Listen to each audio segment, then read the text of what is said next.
Alors pour la fiche numéro 10, on va commencer par voir comment exploiter un caryotype.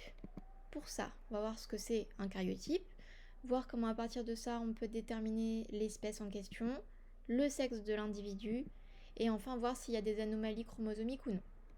Alors, qu'est-ce que c'est un caryotype? C'est un rangement de chromosomes triés par paire, donc chaque chromosome trié avec son homologue, et du plus grand au plus petit.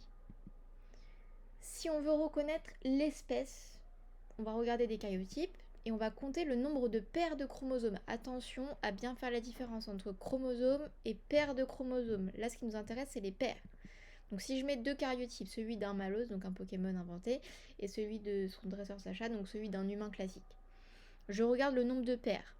Malos, il a 39 paires de chromosomes, c'est l'équivalent d'un caryotype d'un chien. Un humain, ça a un caryotype comme Sacha de 23 paires de chromosomes.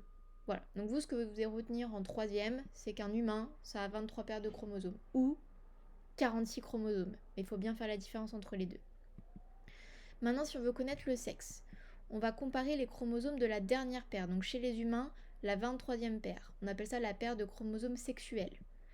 Si les deux chromosomes de la dernière paire, ils ont la même taille, on va dire que c'est deux chromosomes X, qui sont identiques, donc X et X, et on a donc un individu de sexe féminin, ou une femelle. Si la taille des chromosomes est différente, on va avoir le grand chromosome, ça sera un X, le petit chromosome, ça sera un Y, on aura un individu de sexe masculin, ou un mâle.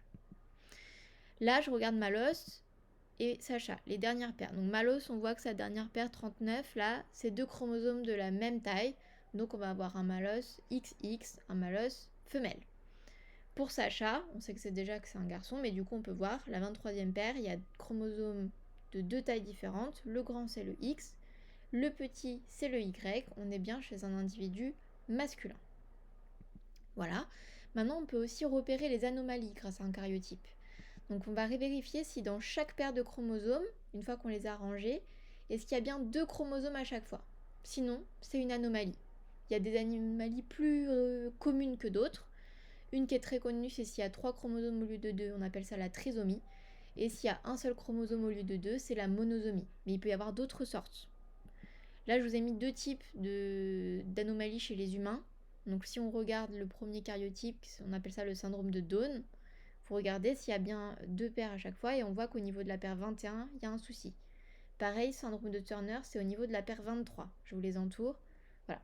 La paire 21 pour le syndrome de Down, il y a 3 chromosomes dans la paire 21, donc on dit que c'est la trisomie 21.